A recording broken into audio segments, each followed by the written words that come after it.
Hi everyone, welcome to NFA net classes. तो पिछली classes में हम लोगों ने वेस्पर थ्योरी के साथ साथ आगे उनके हाइब्रिडाइजेशन और शेप और स्ट्रक्चर वगैरह, एन वैल्यू कैलकुलेशन, ये सारी चीज़ें देखी थी। अब हम आगे क्या करेंगे, कुछ छोटे छोटे पैरामीटर्स हैं वो सारी चीज़ें डिस्कस करेंगे। इनसे कुछ छोटे क्वेश्चंस बन सकते हैं। तो पहला पैरामीटर आपका जो आता है वो है बॉन्ड एंगल। ठीक है, बॉन्ड एंगल के अंदर हम लोग दो चीज़ें पढ़ेंगे। सबसे पहली चीज़ आपकी क्या होगी, कैलकुलेशन ऑफ बॉन्ड एंगल्स, मतलब डिफरेंट मॉलिक्यूल्स जो होंगे उनमें कितने प्रकार के बॉन्ड एंगल्स हैं ये पूछ सकता है। ठीक है, दूसरी चीज़ जो हम लोग देखेंगे वो है कंपैरिजन बिटवीन वेरियस मॉलिक्यूल्स। ठीक है, जो अलग अलग मॉलिक्यूल्स होंगे उनके बीच में बॉन्ड एंगल्स जो होते हैं उनका क्या थोड़ा बहुत जो वेरिएशन आएगा, किस किस कारणों वो वेरिएशन आएगा और कितने हद तक वो वेरिएशन आएगा, उस पर डिपेंड करेगा कि आपके मॉलिक्यूल्स जो हैं उनके बीच का बॉन्ड एंगल क्या है। फॉर एग्जांपल आपको मान के चलो H2O और OF2 दे दिया। ठीक है, बोलेगा कि इनमें से किसका बॉन्ड एंगल ज़्यादा है, किसका बॉन्ड एंगल कम है। तो हम क्या करेंगे, H2O ऐसे ड्रॉ करेंगे और OF2 ऐसा ड्रॉ करेंगे। अब दोनों के दोनों वी शेप है, दोनों में दो लोन पेयर के कारण रिपल्शन आ रहा है। तो अब यहाँ पे पता कैसे चलेगा कि दोनों में से किसका बॉन्ड एंगल जो है वो ज़्यादा है, किसका बॉन्ड एंगल कम है। ये सारी चीज़ें हम किस में देखेंगे, कंपैरिजन में देखेंगे। ठीक है, सबसे पहले हम देखते हैं कैलकुलेशन ऑफ बॉन्ड एंगल्स। देखिए,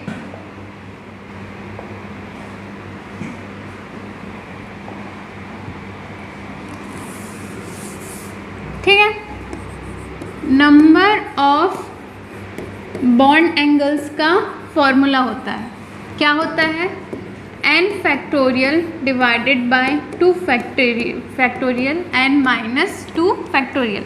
ठीक है, तो n क्या है, नंबर ऑफ सराउंडिंग एटम्स। ठीक है, जो सेंट्रल एटम है मॉलिक्यूल का उसके सराउंडिंग में कितने नंबर ऑफ एटम्स है, वो सारी चीज़ें क्या आएंगी आपकी n वैल्यू।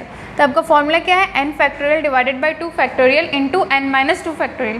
फैक्टोरियल क्या होता है आपको पता है ना, कि जैसे अगर 3 फैक्टोरियल है तो इसका मतलब क्या होता है 3 इंटू 2 इंटू 1 है ना। अगर 4 फैक्टोरियल है तो इसका मतलब क्या होता है 4 इंटू 3 इंटू 2 इंटू 1। ठीक है, वैसे ही अगर 7 फैक्टोरियल है तो क्या होता है 7 6 into 5 into 4 into 3 into 2 into 1 है ना। ऐसे हम लोग कैलकुलेशन करेंगे फैक्टोरियल। ठीक है, अब जैसे देखिए, मान के चलो आपको दिया हुआ है एग्जाम्पल BF3 मॉलिक्यूल।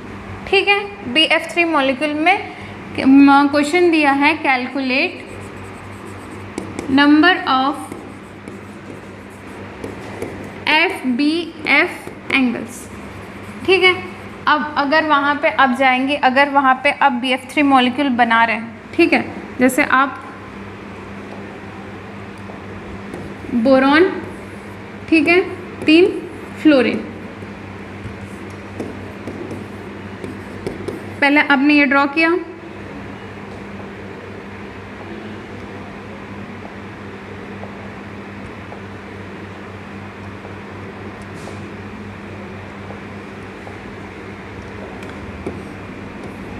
अब इनके बीच का एंगल कितना है, इनके बीच का एंगल है आपका 120 डिग्री है ना।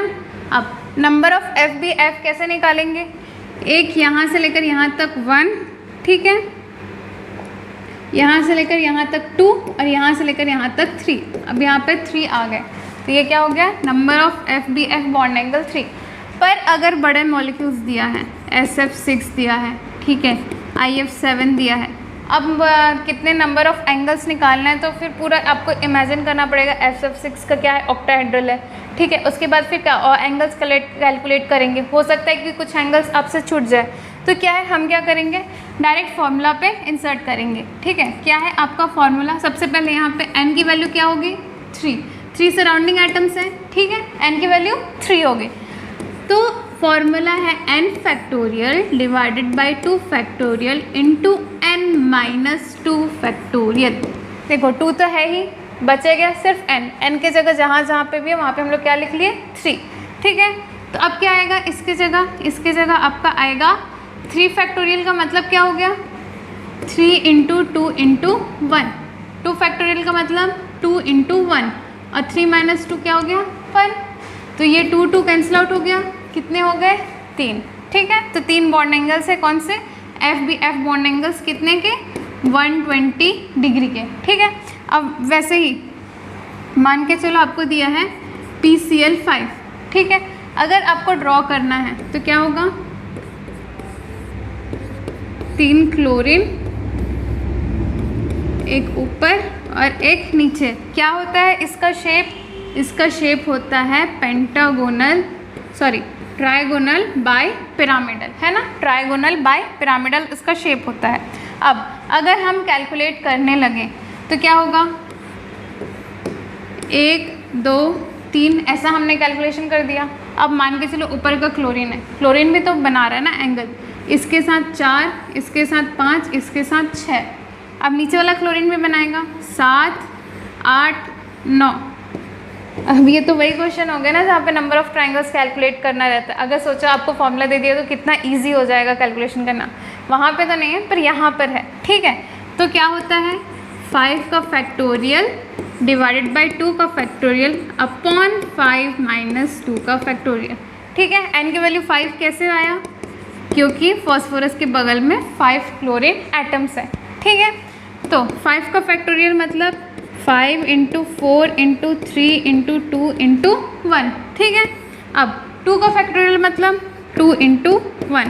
अब देखो 5 माइनस 2 कितना होता है 3 होता है, तो 3 का फैक्टोरियल मतलब 3 इंटू 2 इंटू 1। अब क्या करेंगे कैंसिल आउट कर देंगे, 2 2 कैंसिल हो गया, 3 3 कैंसिल हो गया, ये 2 2 ज़ा 4। तो अब बचा क्या 5 और 2, 5 इंटू 2 कितना हो गया 10। मतलब देखो अब आपने जो कैलकुलेशन किया था उसके अकॉर्डिंग 9 आया था, पर यहाँ पर कितने आ गए 10। मतलब कोई ना कोई एक बॉन्ड एंगल तो छूटा हुआ है। कौन सा बॉन्ड एंगल छूटा है ये वाला। ठीक है, इस क्लोरीन के साथ बॉन्ड एंगल एक छूट गया था। ठीक है, तो ये आपका बहुत इजी सा फॉर्मूला है कैलकुलेशन ऑफ बॉन्ड एंगल। ठीक है, सेट में तो शायद ही आए, नेट में आने के चांसेस इस टाइप के क्वेश्चन के ज़्यादा रहते हैं। ठीक है, अब देखिए कैलकुलेशन ऑफ बॉन्ड एंगल हो गया। उसके बाद फिर अगर मान के चलो आपसे पूछा कि कौन सा बॉन्ड एंगल 90 डिग्री का है, कितने बॉन्ड एंगल्स 120 डिग्री के हैं, कितने बॉन्ड एंगल्स 180 डिग्री के, तो वो आपको कैलकुलेट करना पड़ेगा। ठीक है, कैसे देखना पड़ेगा, जैसे फॉस्फोरस है बीच में 1 2 3, सबसे पहले तो हम यही देख लेते हैं। ठीक है, इनके बीच में कितने एंगल्स हैं 120 डिग्री का एंगल है, तो यहाँ से लेकर यहाँ तक 120 डिग्री, यहाँ से यहाँ 120 डिग्री, यहाँ से यहाँ 120 डिग्री। तो PCl5 में 120 डिग्री वाले कितने एंगल्स हैं 3। ठीक है, अब जो नीचे वाला क्लोरीन है और जो ऊपर वाला क्लोरीन है, ठीक है मैं आपको बताती हूँ, ये एक क्लोरीन ऊपर रहेगा, ये एक क्लोरीन नीचे रहेगा। कैसे रहता है आपका, उस दिन हम देखे थे, ये है ट्राइगोनल। ठीक है, ऊपर में एक नीचे एक, तो ये कौन सा एंगल बना रहा है 90 डिग्री का, इसके साथ भी 90 डिग्री का, इसके साथ भी 90 डिग्री का।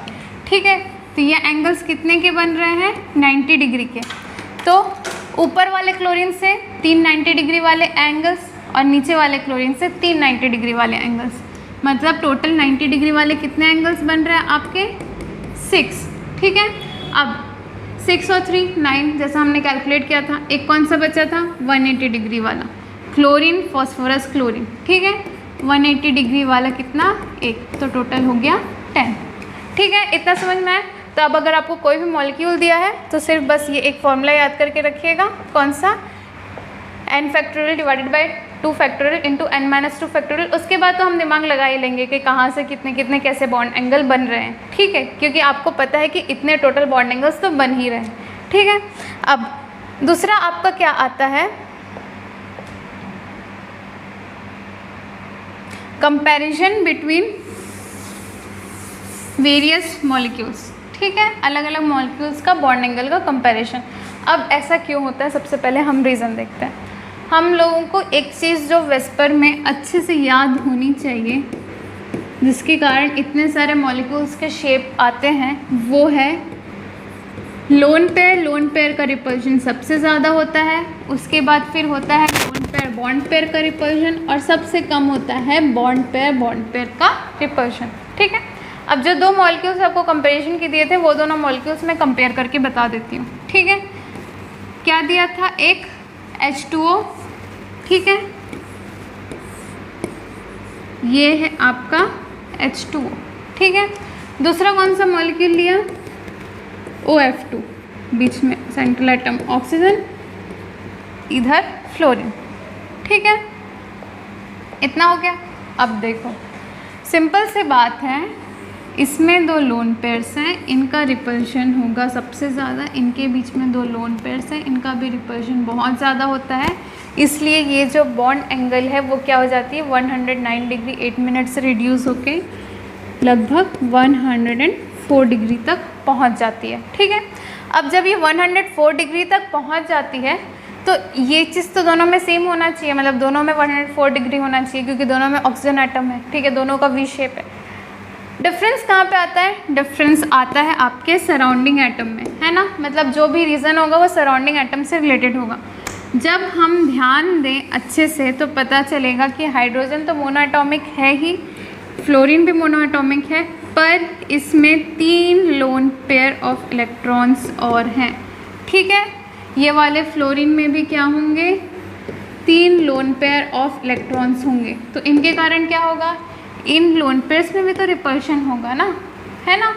ये वाले क्या है, valence shell electron pair repulsion. ठीक है, ये सारे को क्या बोलते हैं, NBEPR। मे भी हो सकता है नया वर्ड हो आपके लिए, NBEPR। इसका मतलब क्या होता है, non bonding electron pair repulsion, non bonding electron pair repulsion. अब non bonding electron pair repulsion की क्यों, क्योंकि ये सारे जो हैं ये बॉन्ड में कहीं भी पार्ट नहीं ले रहे हैं। जो भी बॉन्ड बन रहा है ऑक्सीजन और फ्लोरीन के बीच में, इसमें ये इलेक्ट्रॉन्स कहीं से भी पार्ट नहीं ले रहे हैं। ऑक्सीजन सेंट्रल एटम है तो इसके लोन पेयर्स मैटर कर रहे हैं। ठीक है, फ्लोरीन क्या है, सराउंडिंग एटम है, तो इसका जो लोन पेयर है इसके कारण रिपल्शन कम होता है, पर रिपल्शन तो होगा, है ना, भले कम होगा, पर यहाँ पे भी 3 लोन पेयर, यहाँ पे भी 3 लोन पेयर, इनके कारण रिपल्शन तो होगा ही। अगर इनके बीच में रिपल्शन क्रिएट होगा मतलब क्या होगा, ये जो भी थीटा है ये इंक्रीज़ होगी। क्यों इंक्रीज़ होगी, अब अगर दो लोगों के बीच में लड़ाई होती है ये दोनों के बीच में, तो क्या करेंगे, ये दोनों दूर जाने की कोशिश करेंगे ना। अगर ये दोनों दूर जाने की कोशिश कर रहे हैं मतलब क्या हो रहा है, इनके बीच में रिपल्शन क्रिएट हो रहा है। ठीक है, तो ये जो भी एंगल था, मान के चलिए θ1, तो जो θ2 है वो क्या हो जाएगा, इससे ज़्यादा हो जाएगा। मतलब अगर हम लोगों को क्वेश्चन दिया गया है, ठीक है, कि H2O और OF2 में से जो HOH बॉन्ड एंगल है और जो FOF और बॉन्ड एंगल है, तो हम लोग बोलेंगे कि F के साथ, फ्लोरीन के साथ जो भी बॉन्ड एंगल बन रहा है वो क्या है, इससे ज़्यादा है। क्यों ज़्यादा है, रिपल्शन के कारण। ठीक है, इतना क्लियर हो गया आपके लिए।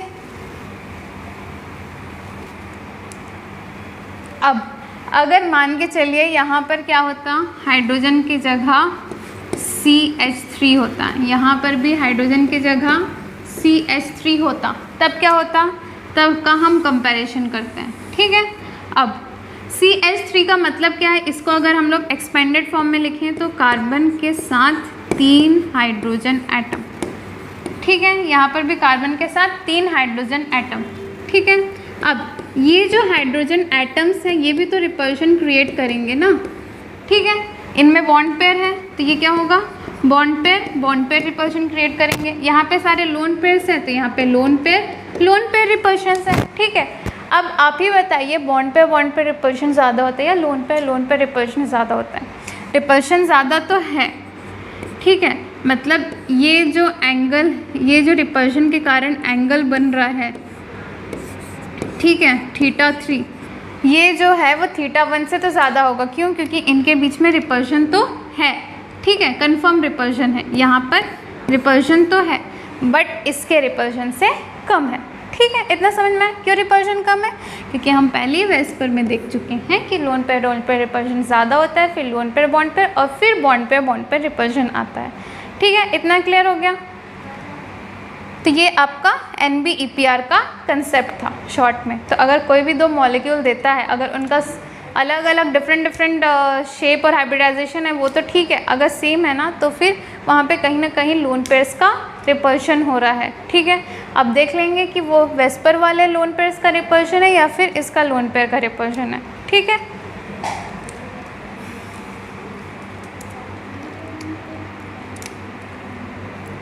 अब देखिए ये तो आपका क्या था, रिपल्शंस था अलग अलग लोन पेयर्स का।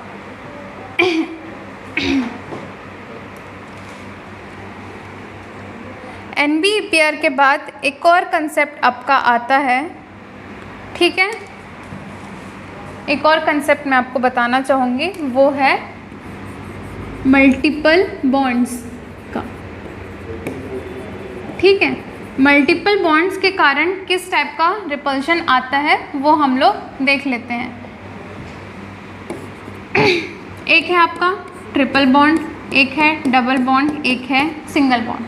ठीक है, अब देखिएगा ध्यान से, मान के चलो यहाँ पर कार्बन एक एटम A है जो 2 B से जुड़ा है, यहाँ पर भी एक एटम A है जो 2 B से जुड़ा है, यहाँ पर भी एक एटम A है जो 2 B से जुड़ा हुआ है। ठीक है, एक और फोर्थ ले लेते हैं। अब यहाँ तक तो सब चीज़ सेम है, सारे के सारे सेंट्रल एटम्स A है, सारे के सारे B एटम्स से जुड़ा है। ठीक है, अब क्या है, यहाँ ऊपर में मान के चलिए एक और तीसरा एटम है Z, जिससे ये ट्रिपल बॉन्ड बना रहा है। यहाँ पर मान के चलिए लोन पेयर ऑफ इलेक्ट्रॉन है, यहाँ पर मान के चलिए एक और Z है जिससे डबल बॉन्ड बना रहा है, और यहाँ पर एक Z है जिससे सिंगल बॉन्ड बना रहा है। अब जितना ज़्यादा इलेक्ट्रॉन्स होंगे उतना ज़्यादा क्या होगा, उनके कारण रिपल्शन क्रिएट होगा। पर जब भी बॉन्ड बन गया मतलब क्या हो गया, वो लोन पेयर लोकलाइज्ड हो गए, वो वहीं पर इंटैक्ट है, उसी बॉन्ड में ही रहेंगे। जो भी बॉन्ड कैसे बनता है, ओवरलैपिंग से, तो वो ऑर्बिटल्स का ओवरलैपिंग का एरिया है उसी एरिया के बीच में है। ठीक है, पर लोन पेयर क्या है, इतने पूरे एरिया में है ना, पूरे के पूरे लोब्स में वो घूम रहा है क्योंकि वो लोन पेयर है। पर जैसे ही वो बॉन्ड पेयर बन गया तो क्या हो गया, वो एक जगह पे बॉन्ड्स के बीच में जहाँ पे भी ओवरलैपिंग है वहीं पर वो इलेक्ट्रॉन्स रहेंगे। अब सबसे पहले यहाँ पे 3 इलेक्ट्रॉन्स हैं, तो जो ट्रिपल बॉन्ड है उसका रिपल्शन सबसे ज़्यादा होगा। यहाँ पर क्या है, लोन पेयर है। ठीक है, फिर इसका रिपल्शन होगा। तीसरा क्या है, डबल बॉन्ड है। ठीक है, इसके कारण क्या होगा, रिपल्शन होगा थोड़ा कम होगा उससे, और सिंगल बॉन्ड का रिपल्शन जो होगा वो सबसे कम होगा। ठीक है, अब देखिए इस रिपल्शन के कारण क्या होगा, मान के चलिए ये है θ1, θ2, θ3, θ4। ठीक है, अब यहाँ पर रिपल्शन कम है तो θ4 क्या होगा, सबसे ज़्यादा होगा। क्यों, क्योंकि रिपल्शन के कारण ये दोनों अब पास आते जाएंगे। पहले इनके बीच में रिपल्शन था तो दूर हो रहे थे, अब ऊपर वाले के कारण रिपल्शन है तो क्या होंगे, पास आने लगेंगे।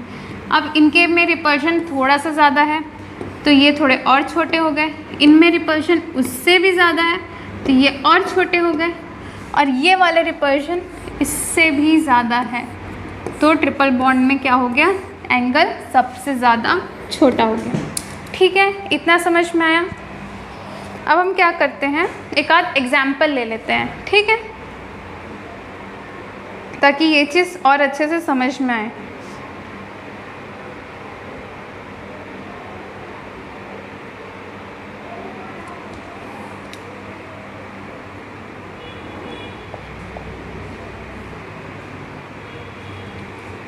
पहला,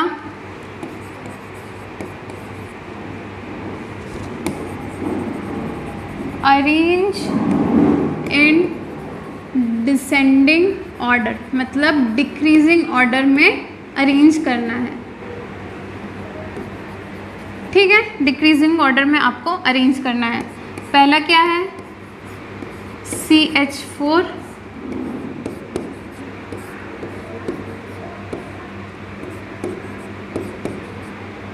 ठीक है, मान के चलो ये θ1 है। फिर क्या है CF4, ठीक है, दोनों में से देखना है।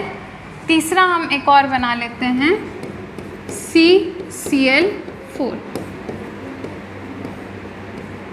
θ1 θ2 θ3, ठीक है। ये आप बताइएगा कि किस में बॉन्ड एंगल ज़्यादा है, किस में बॉन्ड एंगल कम है। दूसरा एक और क्वेश्चन है BF3, ठीक है, और यहाँ पर हम क्या लिखे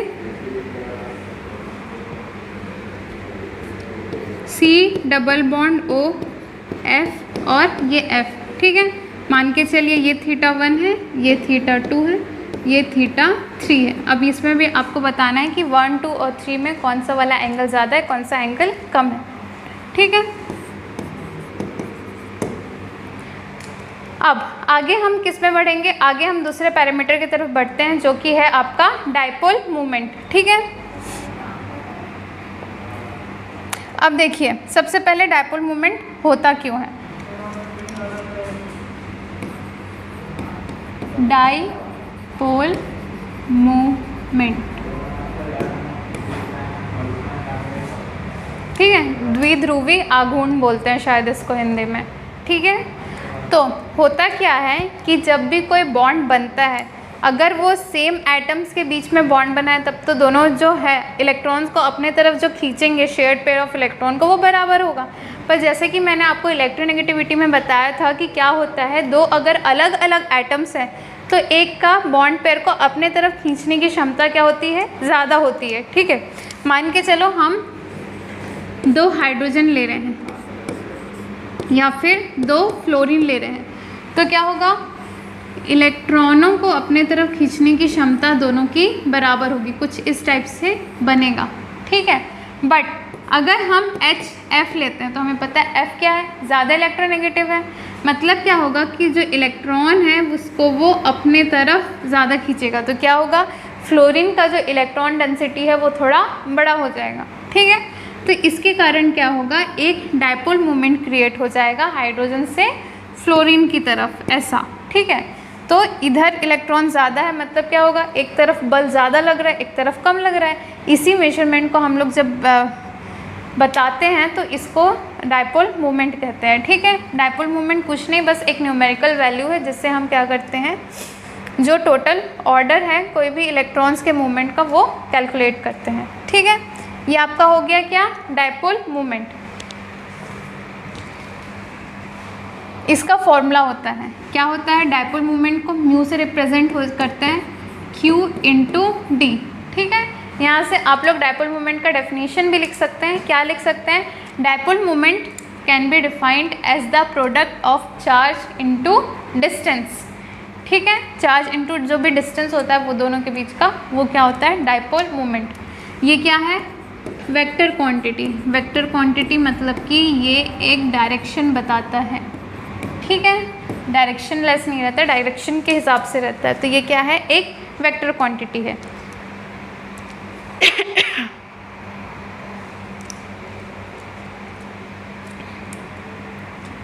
तो डायपोल मोमेंट आप लिख सकते हो, dipole moment is the product of charge separation into and inter nuclear distance या इंटर एटॉमिक डिस्टेंस, ठीक है, इंटर एटॉमिक डिस्टेंस। अब हम आगे देखते हैं, क्या देखेंगे, फैक्टर्स अफेक्टिंग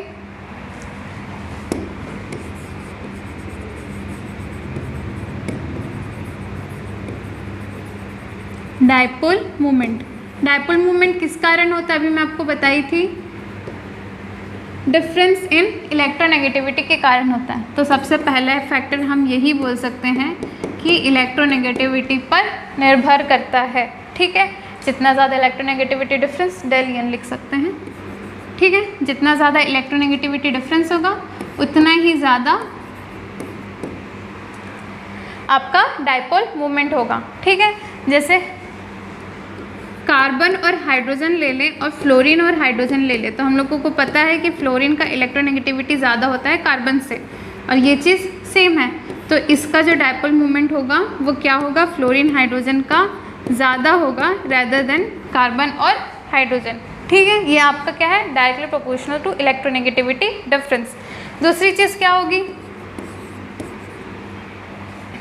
हम लोग देखें mu is equal to q into d, तो डायरेक्टली प्रोपोर्शनल टू क्यू बोल सकती हूँ या डायरेक्टली प्रोपोर्शनल टू डी बोल सकती हूँ। ठीक है, मतलब कि जो भी चार्ज है उनके बीच में चार्ज सेपरेशन है, उनके डायरेक्टली प्रोपोर्शनल है। जितना ज़्यादा चार्ज डिफरेंस होगा उनके बीच में उतना ज़्यादा डायपोल मोमेंट होगा। दूसरा चीज़, जितना ज़्यादा डिस्टेंस होगा उतना ही ज़्यादा उनका डायपोल मोमेंट होगा। ठीक है, इतना क्लियर हो गया। ये 2-3 फैक्टर्स हैं जिन पे डायपोल मोमेंट निर्भर करता है। अब हम आगे देखते हैं कि डायपोल मोमेंट निकालते कैसे हैं। ठीक है, अलग अलग मॉलिक्यूल्स का कैसे, क्योंकि आपको ये चीज़ पूछेगा कि किसका डायपोल मोमेंट कितना है, ये पूछने के चांसेस तो थोड़े से कम हैं, फिर भी हम देख लेंगे। ठीक है, उससे ज़्यादा क्या चांसेस हैं कि कौन सा वाला मॉलिक्यूल देख सकते हैं कि जिसमें डायपोल मोमेंट ज़ीरो है या डायपोल मोमेंट ज़ीरो नहीं है, ये चीज़ आपका पूछ सकता है। तो हम दूसरा देखेंगे कुछ एग्जाम्पल्स और कैसे कैलकुलेशन करेंगे 2 डिफरेंट डायपोल मोमेंट के बीच का रिजल्टेंट। ठीक है,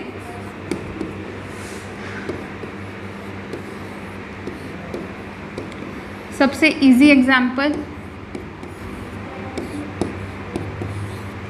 ठीक है, इसमें क्या होगा, ये बोरॉन का डायपोल मोमेंट किधर होगा, इस डायरेक्शन में। ठीक है, इसका किस डायरेक्शन में होगा, इधर, और इसका डायरेक्शन ये होगा। अब देखो डायरेक्शन सेम तो है नहीं, तो हम कैसे कैलकुलेट करेंगे ये हम आगे देखते हैं। ये दोनों के बीच का जो भी एंगल है, ठीक है, मान के चलो ये μ1 है, ये μ2 है।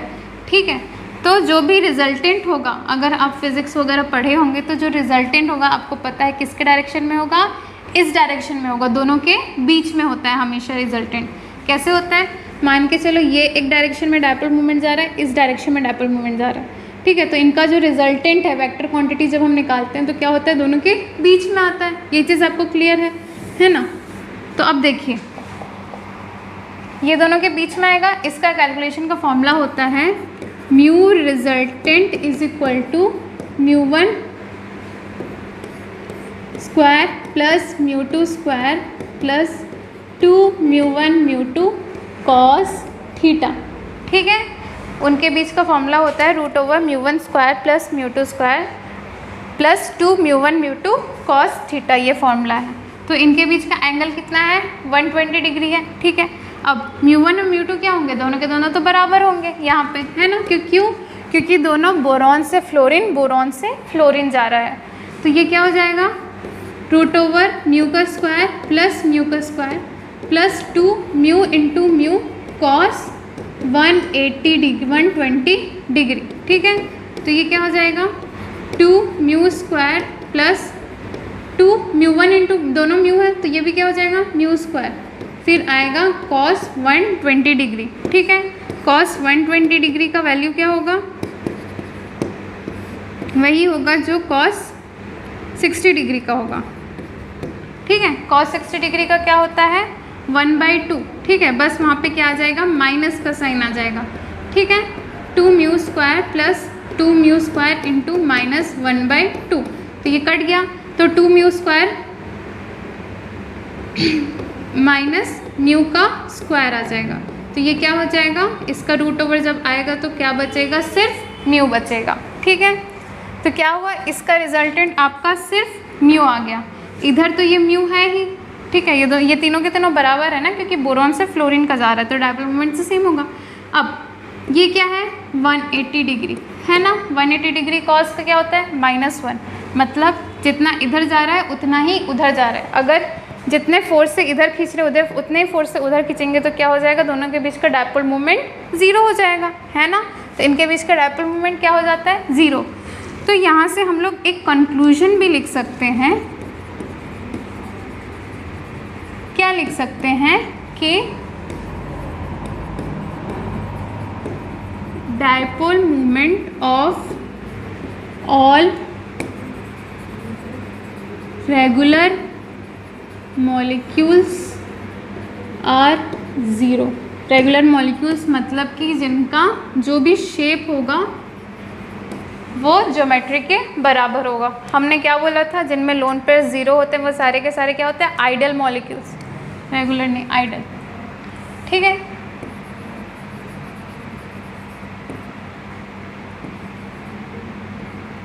क्या होता है, वो सारे के जो भी डायपोल मोमेंट होता है 0। जैसे BF3 का क्या होता है, N की वैल्यू 3 थी, जिसमें से 3 बॉन्ड पेयर और 0 लोन पेयर थे। तो ये सारे का शेप और हाइब्रिडाइजेशन सेम होता है।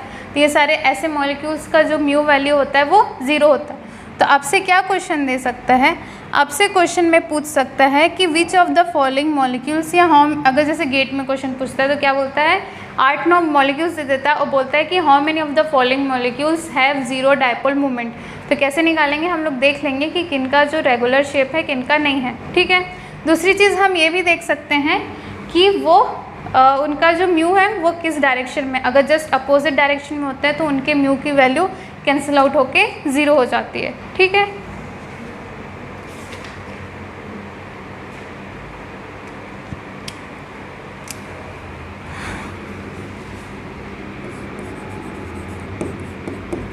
इजी वे में बोल देती हूँ मैं।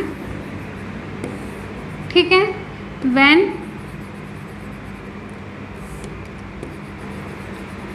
थीटा इज इक्वल टू 0, मतलब दोनों सेम डायरेक्शन में है, तो क्या हो जाएगा, mu resultant is equal to μ1 plus μ2।